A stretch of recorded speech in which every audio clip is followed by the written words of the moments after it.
Be ready start.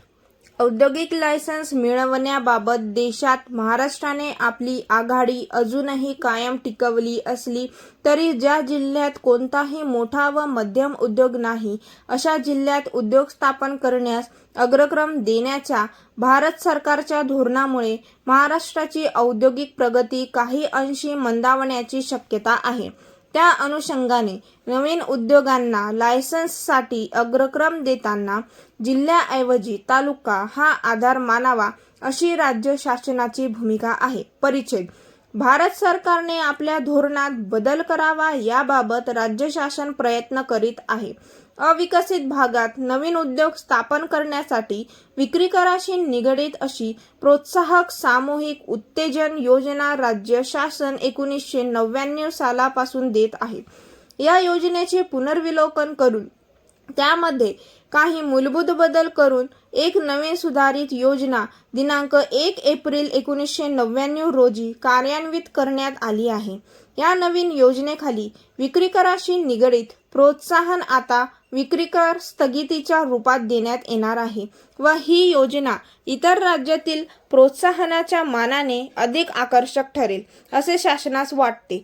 Mumbai महानगर प्रदेशात उद्योगांची दाटी कमी करण्यासाठी शासनाने औद्योगिक स्थान निश्चित करण्याचे धोरण गेल्या काही वर्षात केले होते, परंतु मुंबईतील 20 लाख रुपये या विहित मर्यादित आधुनिकीकरण करून उद्योग आर्थिकदृष्ट्या सक्षम करण्याची संधी देणे आवश्यक होते। परिच्छेद या दृष्टिकोनातून शासनाने औद्योगिक स्थान निश्चित करण्याच्या धोरणामध्ये सुधारणा केली आहे।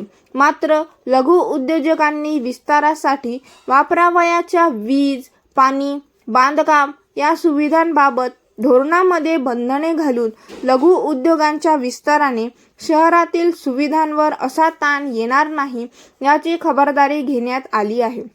अनुसूचित जाती व नवबौद्ध यांच्या कल्याणासाठी असलेल्या विशेष घटक योजनेच्या अंतर्गत राबवण्यात येणाऱ्या कार्यक्रमामध्ये चालू वर्षी सुमारे 1.10 लाख कुटुंबांना फायदा होईल अशी अपेक्षा आहे।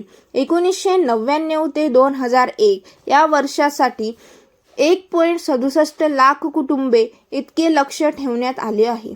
आपल्या राज्यात आदिवासी लोकांच्या सर्वांगीण विकासाकरता हाती घेतलेल्या जनजाती क्षेत्र उपाययोजनेत 12 जिल्ह्यातील 6520 गावांचा अंतर्भाव आहे।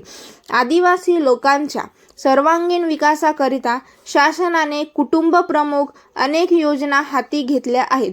परिच्छेद या कार्यक्रमात सवलतीच्या दराने खते, बी बियाणे, बैलगाड्या, दुभती जनावरे, विजेचे पंपसंच, तेल इंजिने इत्यादी पुरविण्यात येतात। या कार्यक्रमाखाली जानेवारी 1983 अखेरपर्यंत सुमारे 51,600 कुटुंबांना अर्थसहाय्य देण्यात आले होते। तसेच आदिवासी लोकांचे स्थानिक होऊ नये म्हणून आदिवासी विकास महामंडळामार्फत सुरू करण्यात आलेली एकाधिकार खरेदी योजना चालू ठेवण्यात आली आहे। राज्याच्या पंचवार्षिक योजनेत वीज निर्मितीस महत्त्वाचे स्थान देण्यात आले आहे। 6व्या योजनेच्या सुरुवातीस 4415 मेगावॅट इतकी विद्युत निर्मिती क्षमता राज्यात होती। विद्युत निर्मितीवर अधिकाधिक भर देऊन घरगुती, औद्योगिक व शेतीविषयक उपक्रमांवर विशेष लक्ष देण्यात येत आहे।